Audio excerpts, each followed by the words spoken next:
RCEP यानी regional comprehensive economy partnership के बारे में आजकल काफी ज्यादा सुनने को मिल रहा है, लेकिन सवाल ये है कि आखिर RCEP है क्या और भारत ने इसमें शामिल होने से मना क्यों कर दिया। इसके अलावा इससे जुड़ी जानकारियां किस तरह की हैं, तो चलिए आज इसी के बारे में विस्तार से जानते हैं। लेकिन उससे पहले अगर आपने हमारा चैनल सब्सक्राइब नहीं किया है तो जल्द कर लें, बेल आइकॉन दबाना बिल्कुल न भूलें। वीडियो पसंद आए तो लाइक करें, कमेंट करें और शेयर करें। दुनिया के सबसे बड़े व्यापार समझौते पर चीन समेत एशिया प्रशांत के 15 देशों ने सिग्नेचर किया है। क्षेत्रीय वृहद आर्थिक भागीदारी यानी कि RCEP करार इन देशों के बीच हुआ है। भारत शामिल नहीं है इस समझौते में, तो वहीं इन देशों ने ऐसी उम्मीद जताई है कि कोविड-19 महामारी के झटकों से इस समझौते से उबरने में मदद हो पाएगी। RCEP पर वर्चुअल तरीके से 10 देशों के दक्षिण पूर्व एशियाई राष्ट्रों के संगठन यानी कि आसियान के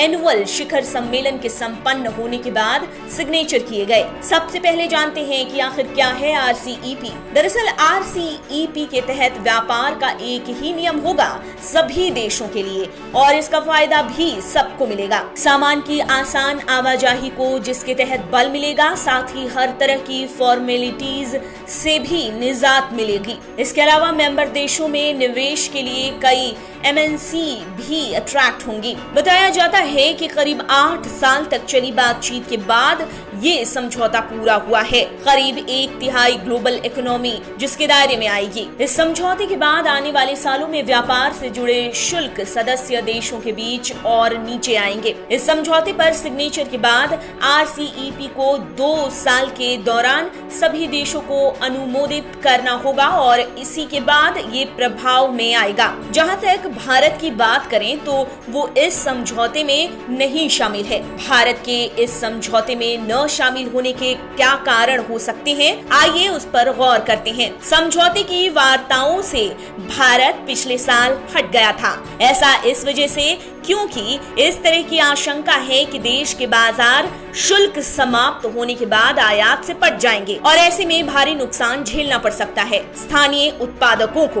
वैसे देखा जाए तो अन्य देश पहले भी कहते रहे हैं कि भारत की RCEP में भागीदारी के द्वार खुले हैं। समझौते के तहत अपने बाजार को खोले जाने की अनिवार्यता की वजह से घरेलू स्तर पर विरोध के कारण इससे बाहर निकल गया था भारत। यहाँ देखने वाली बात तो ये है कि चीन RCEP में प्रभावशाली है। आपको बता दें कि साल 2012 में RCEP का सबसे पहले प्रस्ताव किया गया था। इस समझौते में आसियान के 10 देशों के अलावा और भी देश शामिल हैं, लेकिन इसमें भारत के साथ साथ अमेरिका भी नहीं शामिल है। आसियान के 10 देश Indonesia, Thailand, Singapore, Malaysia, Philippines, Vietnam, Brunei, Cambodia, Myanmar और लाओस के अलावा इस समझौते में चीन, जापान, दक्षिण कोरिया, ऑस्ट्रेलिया, न्यूजीलैंड समझौते में शामिल हैं।